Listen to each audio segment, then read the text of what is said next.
Hey, I just want to welcome everyone to our today's session. Where do we go from here?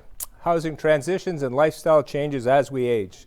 My name is Michael Wright, and I'm your presenter today. A little bit of background about myself. I guess I got out of university at the ripe old age of 21, and I didn't know what I was going to do, so I took my real estate license, and I became a realtor at 21. And being the genius 21-year-old I was, I thought I knew everything about housing and what people did. I got it all figured out. You buy your first house, you have a couple of kids, buy a bigger house, and then you retire and you buy a condo, and then you pass away.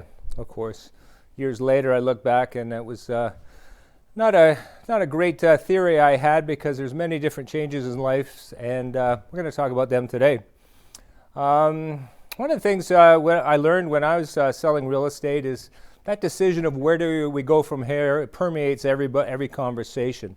As we age, that indecision or where do we make that move to is a big one. And as I've gotten older, and I used to talk about old people when I was 21 years old, and funny, I've suddenly become my own client, and I had to make those decisions of where do I go from here myself. So today we're just going to talk about how do we make a plan to move forward, how do we make those decisions, and how not to get caught up in a spiral of indecision and not moving forward.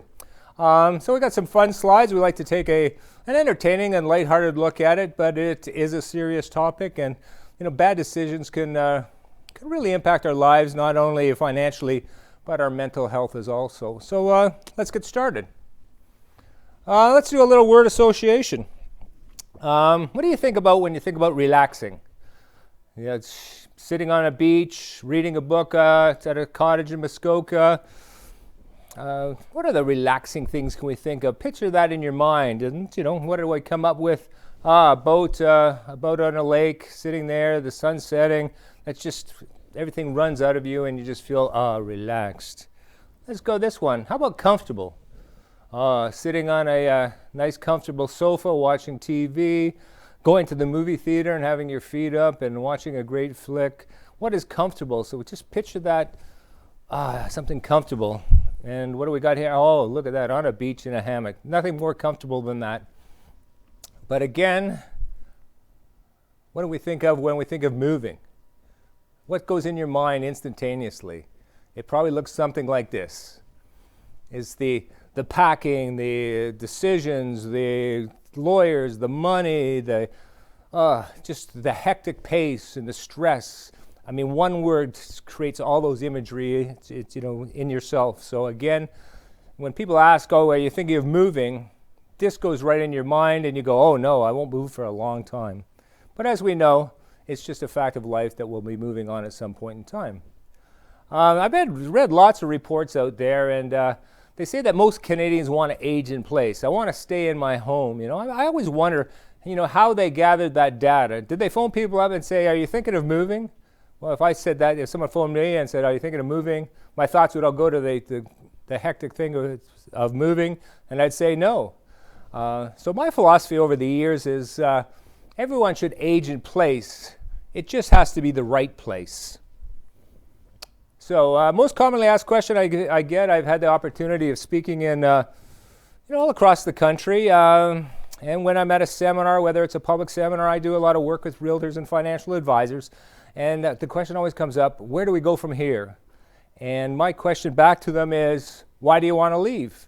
And if you can't answer that question, why do you want to leave, nothing's going to happen, because you have to have concrete reasons for making that next move. What stops us from making a decision? Four points here is that we have denial, refusing to admit the truth or reality of our situation, a lack of information, the magnitude of the process, and number 4, if anyone can guess, that's right, it's fear. I don't want to make a mistake. Is it the right financial decision? So let's go look at denial. Change is difficult, and we make a lot of good excuses why we won't make that change. Some of the popular reasons I've had some of my clients tell me, I need 4 bedrooms so when the kids come home they can stay over. That came to me from an 83-year-old lady, and the kids are 60. The next one is I don't mind cleaning 4 bathrooms. Well, I don't know, I have trouble cleaning one. I will never pay a maintenance fee. People think of condos and expensive, and I'm not going to pay that fee. The classic one, which is ever popular, my dining room will not fit anywhere. And the last one is, my house is paid for. I live here for free. And again, those are just ways of deflecting, of making a decision. So if we get over denial, what's the next one? Is our lack of information. Where do we get good information from? We get information from our circles of influence, but as we age, those circles of influence shrink. Our aging professional network, I'm just finding now that the lawyer I used to use all the time and my financial guy, they're planning on retirement, so I'm going to have to replace those professionals as I move forward. And again, lots of education on housing issues that is out there. We don't talk about it a lot. So again, it's tough to get the information. When we talk about shrinking circles of influence, a lot of us, when in our working career, we work in an office or work in a warehouse or a factory, we'd have people around us. And when we wanted to buy a new car, you would say, hey, what do you like about the Chevy? What do you like about the Ford? Or I'm thinking of moving to a different city. You get feedback from the people at your office. Again, as we age, that workplace, we're no longer working. So again, our circle of influence shrinks down.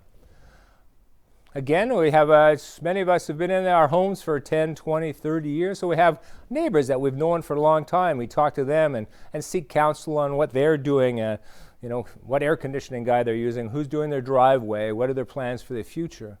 But as we age, those neighbors, they decide to move away, and our circle of influence shrinks even more. And for many of us, our circle of influence is also based around, maybe it's a church, maybe it's a Masonic Lodge we're a member of, maybe it's a community, the Rotary Club. We have that circle of influence, but as we get older and we can't attend church or we can't be as active as we used to be, that circle of influence shrinks down even further. So what we're faced with is it's tough to get good information because we don't have access to it.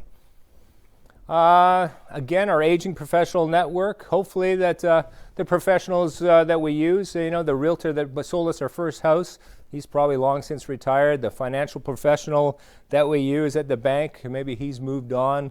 Lawyers, community service professionals. Again, these people change.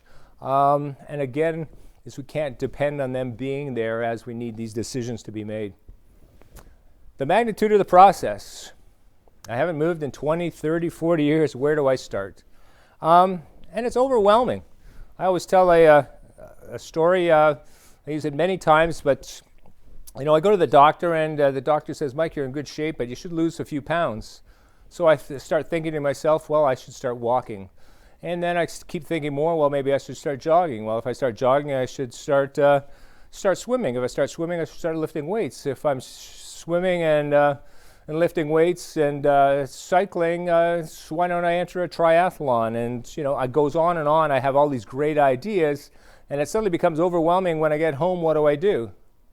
I do absolutely nothing because it is too overwhelming. So again, the magnitude of the process, how do we make that into a manageable bite-sized pieces? And with all of us, all these unanswered questions, we have lack of information, magnitude of the process, fear overwhelms us and it paralyzes us. We can't move forward because we're afraid of making a decision. So how do we overcome fear? We need a plan. And, we plan everything, and it's funny we don't talk about real estate, but some of the things we plan for. We plan for our retirement. We plan our vacations. We even pre-plan our funerals. We make all these plans, but when it comes to a housing plan, and think of it, our home is probably our biggest investment of our lifetime, and we don't have a plan to move forward with that. What's the most important thing to do when we're making a plan? Is put it in writing. So many of us internalize things and we think, well, we'll do this, but it's never in writing. We put it down on paper and it's not concrete. And if it's not concrete, we're not going to move forward with it. A plan helps us avoid some common mistakes. We have a whole bunch of them, especially in the downsizing venue, but let's review some of them. We have the over-downsize move. The husband comes home and he opens the tax bill and he freaks out and says, honey, we can't afford the taxes. let's move from this, this big, huge home. We got to get something smaller. We got to get something more manageable. We just can't afford to stay here. And they move to this. Obviously, that's an extreme, but it's just a knee-jerk reaction to a situation. So again, they move to something that is not meeting it's meeting their financial needs, but it's not meeting their social needs. It's not meeting their physical needs. Okay, it's that knee-jerk reaction to what has happened. So we call that an over-downsize move, and we see it all the time. Simple examples, I have a detached house.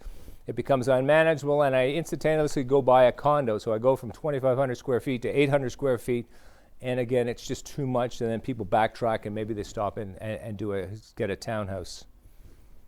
The boomerang move, one of the classics I deal with. You're frustrated, you drive home, the traffic is everywhere, it's bumper to bumper, it's just too busy, I want to live in a smaller town, and you get all excited and you move to you find a smaller center, whereas it's just a one-horse town with the main street, and this is perfect for you. And you get there, and then you suddenly realize the kids are so far away, we have no friends here. And a classic one is, I thought small towns are friendly. Well, they're not unfriendly, but just they don't take well to strangers. My brother lives on Vancouver Island, and he's lived in a small town for 25 years, and he says, he's just feeling accepted now. Again, no one likes change, and especially even a small town. So again, what happens? The boomerang moves back. I miss the city, and I'm glad I'm back. Again, it was not planned out. You have to ask the right questions when you're making a plan. It has to contain accurate information. In making a plan, you have to be honest with yourself and your family and the professionals you're dealing with. Sometimes our perception of our current home is based on how it used to be, not how it is now. And that's a great last line there, is what it used to be like. I was talking to a lady, she's probably 86, 87 years old, and she had a beautiful house, and we looked in the backyard, and she has this great pool. It's just stunning, and it was the decor around it, and it was out of a picture. And I says, "Oh, do you use it much?" And she says, "No, I use it for the grandchildren." And just then her daughter walked in, who was in her 50s, and I says, "Oh, your grandchildren must love this pool." And they said, "Mike, our kids are 30 years old. They never come back here." So they used to come all the time. So again, it wasn't based on what is now. It was in the past. So identifying why we want to leave. Sort of in my research over time, I've condensed a lot of reasons why we want to move. But I have 3 basic reasons why someone wants to make a move. A lifestyle move, or we call it a planned move, is maybe you're downsizing. Maybe you're going to buy your dream home. Maybe you're moving closer to family and friends. There's just a lifestyle enhancement there. The second is financially motivated move. That's the desire to minimize expenses or free up equity. Doesn't mean you're going broke. It's just that you've earmarked the money for something different. I know people that have downsized and taken money out of their home, and they've helped their children buy their first home, or maybe they're buying a second home. But again, it's motivated more by finance than lifestyle. And unfortunately, the third one is dramatic life changes. Health, family situation, caregiving, death of a spouse, late divorce. Something dramatic happens in your lifetime, and you're forced to make a change. Unfortunately, I run into all the time is that most people wait for the dramatic life change before they think of making that plan. But no one can make a succinct plan when you're in crisis. So again, what we want to do is start this planning process early. We can start a plan today, but it might not be implemented for 5 years, 10 years down the road, but we have the basis of a plan. So we start with questions. So the first 3, what I call foundation questions in our lifestyle move, is deciding what you like about your present home. So you wander through your home and you look at it, what do I really like about this home? Maybe it's the back deck, maybe it's the walk-through living kitchen idea. I write down what I like about this present home. The next step is deciding what you dislike about the present home. So I'm writing on my list that, it's got the laundry room in the basement I don't like. It's 4 bedrooms. I don't need 4 bedrooms. The lot is too much for me to work with. Okay, so we're writing down what we dislike. The biggest one, and put a big star beside this one, is how many rooms are you currently using? Countless times people say, "Oh, Mike, I need 1,000 square feet. I need 2,000 square feet." And I says, "Well, let's look at your day. So I remember doing this exercise with my mother. So I says, Mom, what's your day look like? She says, well, I get up, I go to the bathroom, and then I go to the kitchen, make my breakfast, then I go watch TV, and then I go back to the kitchen and clean up, and then I go back and to the TV room and I do some sewing, and then I go back to the kitchen and make lunch, and then I go back to the TV room and read the paper, and then I go back to the kitchen and make dinner, and then I go watch TV at nighttime, and then I go to bed. Where's my mom gone? My mom doesn't need 1,000 square feet because her lifestyle and what she enjoys doing, and, is going through using those 3 rooms, and that makes her comfortable. So when you're making that change, and you've already identified, I really only use 3 or 4 rooms in my house. You can't, you won't be able to use the excuse I need 5 bedrooms or I need a finished basement or things like that. Some more foundation questions. Your neighborhood, likes and dislikes. Maybe your neighborhood is close to transportation. Maybe it's a quiet neighborhood. Again, on the dislike side, many clients I have, they've been in their house 20, 30, 40 years, then they dislike it. It's become overpopulated. Everything's developed. They're knocking down the small houses and making different ones. There's too many people. So again, likes and dislikes.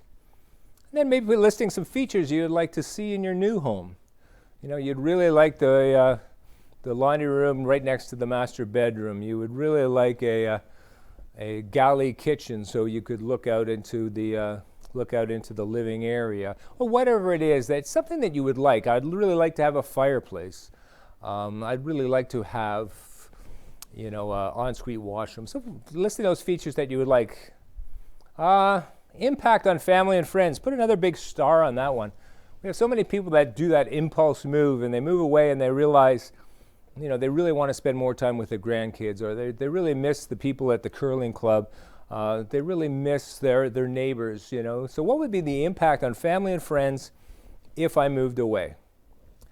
And again, what will my future home meet my changing needs? So if I go out and I have a detached house and I go buy a townhouse, but many of the townhouses, as you know, are very narrow and very tall. So if I go buy a townhouse and there's 36 stairs from the basement to the master bedroom, is that going to meet my future needs?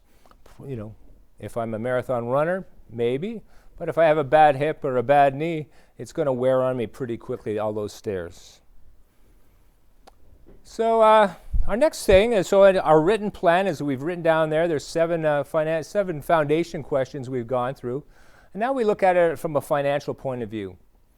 This move is motivated by a need to, again, minimize expenses or to free up capital for alternative needs. Again, it's not going broke or I have to sell my house. It's just a change in priorities. So we have 3 foundation questions in the financial part. How much does it cost to run your present home? How much should I spend on my next home? And what are the savings? So if I'm motivated by finance, I have to answer those financial questions. And here's a classic. When I ask people how much it costs to run their present home, they do the old tax, heat, and hydro, and they'll go, oh, it's $4,000, it's $5,000, but they don't take the time to write down all the things involved in operating a home, and it's extensive. We all know that homes are expensive, but one of the big things that we forget is the upkeep of the home, the maintenance, because we're always going to have to be maintaining that home. So we have to factor in repairs we've done over the last 3 years and what future repairs we're going to need. And I look at a 5-year time frame. And maybe we have to do some updating because homes become obsolete. Floorings, tiles, bathrooms, to maintain market value and keep it in good repair, is that we're going to have to be upgrading. And maybe we're upgrading also for safety reasons. Maybe we're putting in a walk-in shower. So this example here is that we just went 5 years out and then we went 3 years back and we added those numbers up, and our paid for house is now costing us about $20,000 a year or $1,716 a month. It's amazing because we don't think of it, but it's very expensive. But we need that figure written down, because what happens when we go to look at that condominium and you kick your feet and you go, I'm not paying a maintenance fee. Well, you are paying a maintenance fee. In your home, whether you do the repairs or not, it's going to be costing you money at some point in time. The next one is, how much should I spend on my new home? It's, again, the formula here is quite simple. It's, the value of my present home minus the amount of equity I need to take out, sort of the price of my new home. For some reason, it's 25%. A lot of people, it's 25%. I want to take 25% of my equity out of my home because I have another use for it. The example here, they sell their home for $650,000. They want to take $125,000 out, so their new purchase price will be around the $525,000 market. It's very important that you work with a financial professional, that you take out the right amount of money and not too much, and you're not handicapping yourself. Again, just like the over downsizes, people take take too much money out, and then it's really tough to find that next house. So again, it's a balance between talking to your financial professional, talking to your realtor, to find out that there's a sweet spot where I'm meeting those financial goals. So we got to look at savings. If our objective is to save money, we know our existing house is costing us $1,710 a month, and the new one we found is costing $1,200 a month. Obviously, we're saving $510 a month, or over $6,000 a year. So this type of move would be very successful. If our goal is to minimize expenses, we can see it in black and white. We can see the advantage there. So when someone asks you, why are you moving, you can simply reply, I'm moving because we wanted to free up equity and we're going to be saving $510 a month. So answering, instead of where do we go from here, my question, why do you want to leave? And you can answer, I want to leave because I want to free up equity and I want to minimize costs. Unfortunately, dramatic life changes. Sort of in my age group now is a lot of my friends are, parents are experiencing health issues. Unfortunately, one's passing away. So this is a constant conversation. I don't think I go to any social function where it's not a topic of conversation. Is what do I do for mom? What do I do for dad? We have health issues, family issues, caregiving issues, death of a spouse, and all these impact your real estate needs, and they impact it tremendously. So first thing in our plan is that we look at it, are we getting the care we need? Or if we're advising a mom or dad or a relative, is making sure that their personal and emotional well-being is okay. Can they manage their activities of daily living? Are they safe? And there's ability to socialize. Well, I'm going to talk about that. But it's so important that we ascertain that people are doing okay. And again, especially our seniors that are maybe living on their own or maybe don't have a lot of people around them. So obviously for personal and emotional support, there's support groups out there, there's counseling, and family can rally together to help people. And again, this is more dealing with the loss of a spouse, and my dad passed away probably 15 years before my mom passed away. And again, she needed a lot of support because, they were together for 55 years. And I mean, when I say together, they did everything together. So it was a long transition, so there was a lot of support needed. We talk about, and you hear this term a lot, is the problems with activities of daily living. And let's look at that. That's simple things like housework, cooking, and cleaning. Can I manage that on my own? Possible barriers. Trouble with the stove. Can't carry the laundry downstairs. Can't lift the vacuum cleaner. Can't bend down and pick up things. Can't even read the labels on the products that we have. So again, those are activities of daily living, and if you can't do them, we have to put it in an environment that we can. Here's an example. Here is if I don't know about you guys out there, but my back is not the greatest. Too many hockey games playing, but bending over all the time is tough. And in the picture of the gentleman here, he's trying to use a stick to pull the rack in and out there. And maybe if he wants to stay in his home for a longer time, he looks at maybe getting an oven that's he could elevate to waist higher and life be more manageable. So that's some of the things people do to minimize the effect of aging. Here's a simple one, and I had a friend of mine who was dealt with the Arthritis Society, and they were showing me that how simple things can be really difficult. And one of the things she pointed out was twisting taps with really arthritic hands. It's really tough to do. And again, most of the homes now do have the lever faucets, which are easy to manage. But I mean, for the people that have been in their homes 30, 40, 50 years, there's still some of those taps there, the twist taps, that might be difficult. Simple things that can be changed, but if you don't realize it, it's just going to be an inconvenience for you. Personal care, that's a huge one. If you can't turn on the taps in the bathroom or you're really struggling with that, you can't step into the tub. I can't remember offhand the statistics of people falling and getting in and out of tubs. It's a huge number, but just picture, there's Mrs. Smith, 85 years old, lifting her leg up and trying to get into the tub. It's just really dangerous. Simple things like can't stand when showering. It's really tough to do. Incontinence, even can't hold a toothbrush. I mean, there's answers to all these questions, but we have to have that written down so we can deal with them. There's an example there.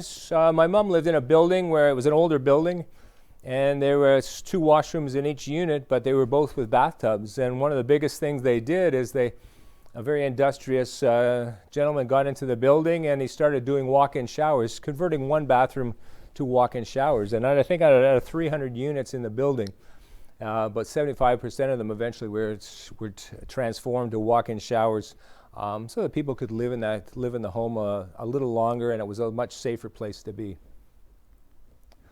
Activities of daily living are also outside. Shopping, can't get to the stores in the wintertime, can't carry groceries. I know we have different services for delivery right now, but a lot of our family members are reluctant to use the computer, reluctant to admit a weakness. I get a lot of times, and they try to barrel through doing that. Even banking, a friend of mine who works at the local branch of the bank, how many times that people forget their account information, or they're fearful of making a mistake, and they're just not up to keeping the records like they used to. Threats. We talk about safety issues. There's 2 different things here. There's internal threats, dangers in and around the home, and external threats, dangers from others. And let's talk internal threats. Rugs, slippery floors, bathtubs, stairs. And if you look online, and I can't remember the name of the manual, they have a workbook that will take you through your whole house and point out all the different areas of danger. Things like a small dip in the floor doesn't matter to us, but if you're operating a walker or you stumble against it at an elder age, it's dangerous. Throw rugs in the bathroom are dangerous, slippery floors, bathtubs, stairs. Again, we can minimize those internal threats, but we have to address them first. And external safety, elder abuse, physical, mental, financial. Unfortunately, those statistics are rampant. And it's committed by family members most of the time. But again, we have to, if you're in an isolated environment, this is where this happens, is where a senior becomes dependent on a neighbor or someone else they can get taken advantage of because they don't have a support group around them. Fraud is a big thing. I mean, I know a situation in my own household. My mom was at home, and she got a call, and my niece's name is Alana, and the call came in, and it says, this is Alana calling, and I need money. I've been in an accident. Of course, my mom is almost 90 at this time, and she's panicking, and she's ready to go out and send what she thought was my niece money because she was in an accident. And it was lucky my sister came over at the same time and realized it was a scam, but it was well thought out, and easily my mom could have fallen for that if my sister wasn't around there. So criminals, and we see it on the news all the time, people getting taken advantage of. And again, this happens is when we have that isolation. We don't have a safety net around that older person. Socialization. Sometimes I want to scream. I'm at a social event, and someone will know that I work in seniors housing, and they'll come up and they'll say, "Hey, Mike, guess what? My mom's 92, and she still lives in her own house by herself." And it's like people think it's like a badge of honor that mom is 92 and she's living in this house by herself. But where's the human contact? Being in a house that maybe she can't manage, but she has no socialization. That's not something to be celebrated. That's something that's very sad. Unless we have constant human contact, I mean, it's devastating to our psyche, is that if we don't have people around us or people to talk to. I mean, unfortunately, older Canadians go weeks without human contact. So we have to list that socialization, and I'll put a big star in that one, is that it's often neglected. That we don't think of mom or dad needing that social interaction, but it's important. And it's little things. People. I know when my mom moved into a condo from their detached house, I mean, she took such joy in just going to the elevator and or going to the garbage disposal down the hall, because she'd run into people and talk to. And again, when she started talking to those people, she developed new friendships, and they started doing things together. And my mom moved in a condo at about 83 and moved out when she was 92. But in those years, she developed solid friendships within that building that she was in. Formulating a plan. I mean, we don't want to move just yet, because a plan is just a starting point, and it's a future event. When we plan for retirement, it's in the future. Plan our vacation, it's in the future. Our real estate plan is also in the future. But let's look at some of the things that, some of the outcomes that would come from this plan. Okay, here's six possible outcomes that we did the plan together. We could decide that staying in the present home is what we want to do. We may decide that we're going to fix it up to make it safer. We've gone through the house. We've listed all the things that are dangerous. We've fixed them. Maybe it's a 5-year plan that we're going to do the bathrooms over to maximize resale when we move. Again, that's part of our plan, and this is what we're going to do. We may decide that the family home isn't for us, and maybe it's a conversation about living with family. Or maybe we want to stay in the same neighborhood or move to a different city. If we're buying a new home, is it a new home? Is it a resale? And there's different types of ownership we can look at. And then we'll talk about the care continuum. But if you're staying in the present home, again, is fix those needed repairs, possible upgrades that would increase in value, and do those internal safety features we talked about. Further discussion, we could talk about living with family. This is a tough one.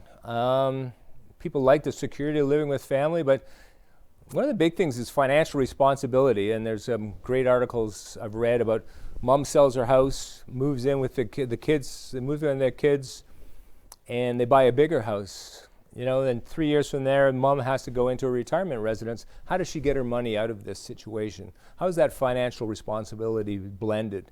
And it can become convoluted, and there can be a lot of family infighting if mom takes her $600,000 and moves in with Bill and Lisa, and the other kids are going, "Where's this money going?" Because it's just a family dynamic. Again, moving in with family, so mom and dad are going to live in the basement of my house. Where's the safety and socialization for them there? And again, we talked about that exit strategy. So we really have to make a plan for our plan. So if living with a family is, we have to address those issues. We just talk about it. Do we stay in the same neighborhood or move to a new city? Obviously, the pros are you're close to friends. The local services. Have a network in place, especially doctors and dentists you're comfortable with. The disadvantages, that many times there's a limited selection of properties. I know of, in my city, there's not a lot that I could downsize to. They didn't make a lot of that product. There's a lot of sort of detached homes there. And if I wanted to downsize, there's no price advantage. I couldn't move from where I live now to another place and get that price advantage. And it's an older neighborhood, so there's older properties. So you got to look at the pros and cons of that. Moving to a new city, a lot of times the newer city has a lot more new developments in it, so there might be a wider selection of properties. There could be a price advantage. I could sell for $600 and buy for $500. I free up that $100,000. And again, the newer features in the properties. The cons is that I'm not close to my friends. Local services are unknown. And I don't have that network in place. So again, these are decisions that we have to make. Buying a new home versus resale. Again, if we're moving out of our area, we might be looking at a new home. Obviously, the new home is less repairs, less maintenance, more energy efficient. has modern features. But if we look at the resale, we get the nice mature neighborhoods, predictable closing date. It's not pushed by because of construction issues. You could actually go and meet your neighbors and knock on their door, and things are already done and finished in that home. So again, pros and cons. It's personal preference what you want to do. Different types of ownership is that when we're looking at, most of us have a freehold ownership. We have a detached house or a semi-detached house where we own the property, we own the building, and we can do whatever we want with it. We're responsible for the interior and exterior. But when we switch to a different type of ownership, like a condominium, is that we own the interior, but the condominium corporation owns the exterior. So again, there's rules and regulations in place for our safety, but you have to be cognizant of those rules and regulations. If you come to the condo and you got Fluffy the dog, you're going to move in and you find out a lot of condominiums don't allow pets. That's something that you have to make sure that you look into. But leasehold condominium, just another form of ownership. You own the interior again, and the common elements are owned by the association. You'll hear about a land lease. That's quite popular now, is where you actually own your home, but you lease the land. And the idea there is that it's more affordable in your monthly payments. It's because you're not buying the land, you're just buying the building. So again, it can be financially motivated, and they're mostly land leases are in large communities. So a lot of times you get like-minded people, like it's all a 55 plus community. Many of you might have heard of a life lease. Again, that's probably the same as a condominium, except for the fact that you only have the use of the property for your lifespan, and then the ownership transfers back to the group. The beauty of life lease is that you can restrict age groups. So a life lease, you can't have a 60 plus or a 65 plus. You can put an age group on that one. Rentals getting really popular now. People are feeling that they want to take their equity out of the home. They don't want any problems or headaches. They just want to move into someplace and people look after everything. So again, rental is becoming much more popular, and you're getting a lot of newer buildings being built because of this trend.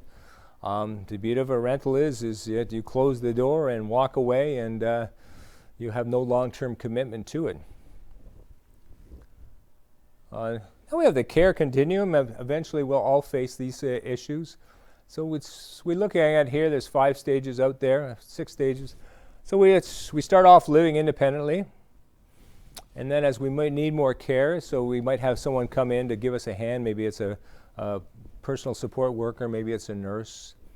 Then maybe we look at a retirement residence, then assisted living, long-term care, and sort of a chronic care stages. So that's a continuum. The names change from country to country, province to province, but that's basically what the continuum looks like. Where we get into problems is the common misconception is we mix terms up. And even in the newspapers, I'm reading articles and they'll mix the terms up, is that a retirement residence and long-term care, or the old nursing home, are 2 different things.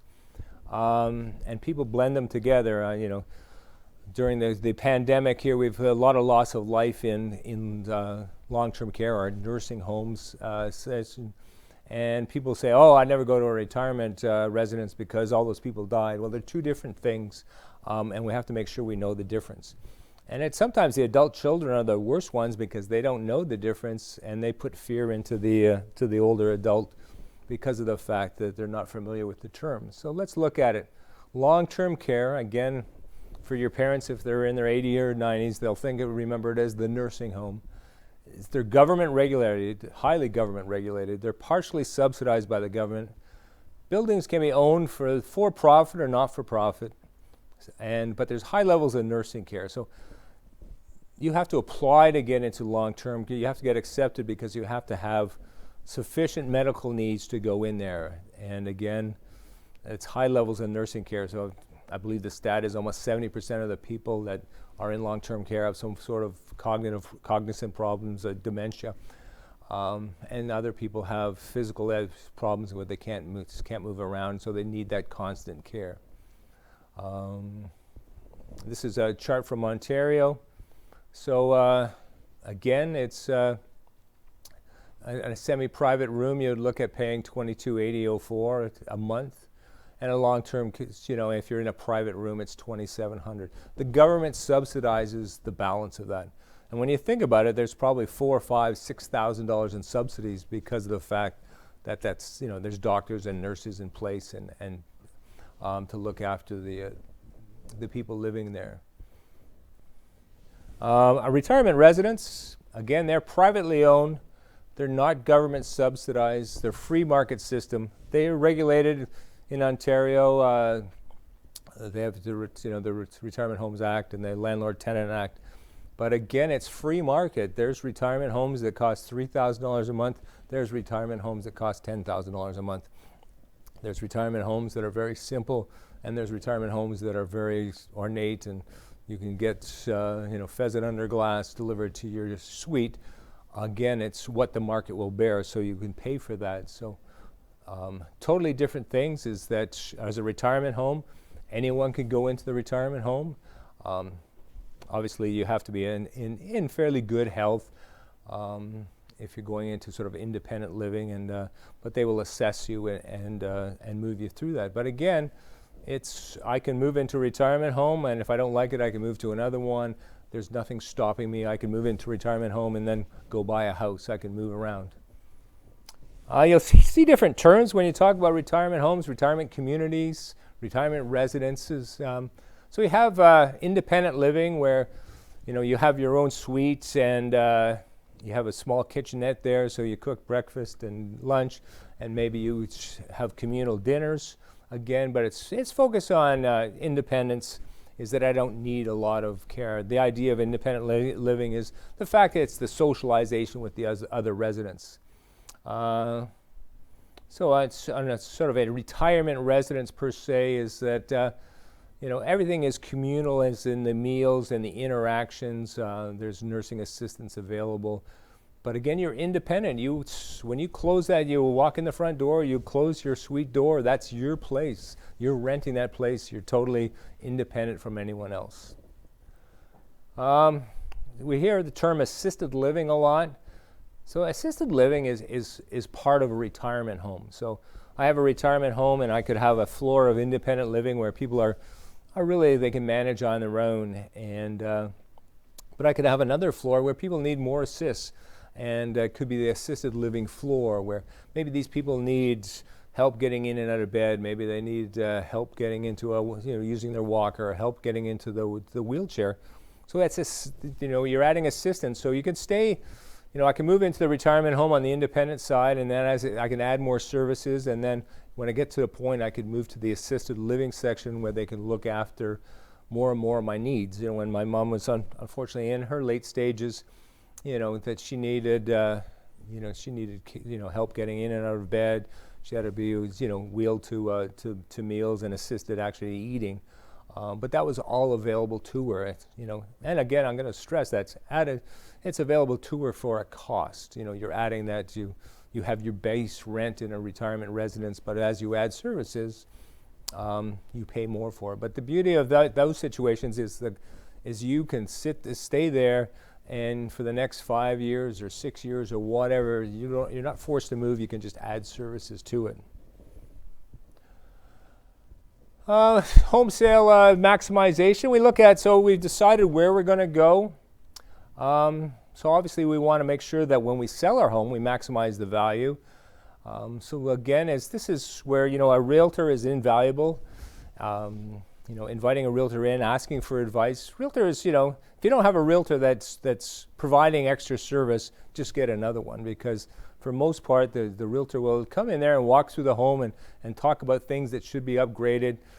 And you might not be moving for a year, but then you can start the process, decor enhancement, major enhancement. So now you've got this plan, you decided that you're moving for a financial reason, you selected moving out of town, you've you've got a plan for fixing up your house, and then everyone's ready to move. Oh, but there's one thing that's going to hold us back. It's the stuff. Who has stuff in their house? And everyone flashes back to that cupboard, that basement, that garage. It's covered from top to bottom with stuff. I remember when we were emptying my mom's house and there was 6 cases of mason jars. And I'm just lifting them up and I'm asking my mom, why do we have 6 cases of mason jars? And she said, well, I was always thinking of doing something with them. I never got around to it. But they had moved 3 times and those mason jars had moved with my mom, 6, for each one of those moves. But again, we accumulate stuff, but how do we get rid of that stuff? I mean, that is the big question. So after 50 years, you're going to have a lot of stuff. So I came up with a simple formula, and it actually works quite well. And I label my stuff. I have family treasure stuff. I have previously useful items but no longer needed. I have possessions I'd like to have with me, and I have junk. Okay, so I have 4 things. And what I do is I buy 4 different color stickers, 1 for each category. And I go through the house with my family, and we put stickers on which category they go in there. So, family treasure stuff, there's a lot of expensive or sentimental possessions.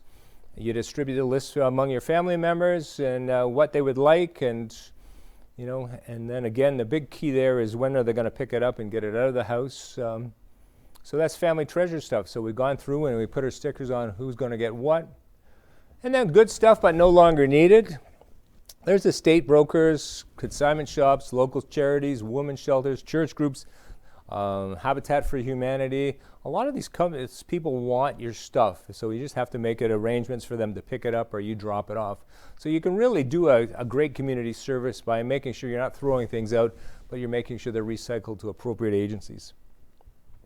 Things you'd like to have with you, so you're making a list of the things you'd like to have with you. Realize this list will be revised. I've never seen a downsizing move where people have got rid of enough stuff. That's why the storage locker industry is booming, because people downsize and they try to fit everything in there and then they can't, and then they're putting in a storage locker. And I think my sister had a storage locker for like 6 years and realized that she had more than paid for that stuff 10 times over. So again, you're revising that list to make sure that the stuff you bring actually fits into your new residence. Junk stuff, there's 1-800-JUNK. There's local companies that will come and take stuff away. But again, it's great feeling once you get rid of all that stuff. It's a very freeing feeling that you've got rid of it all.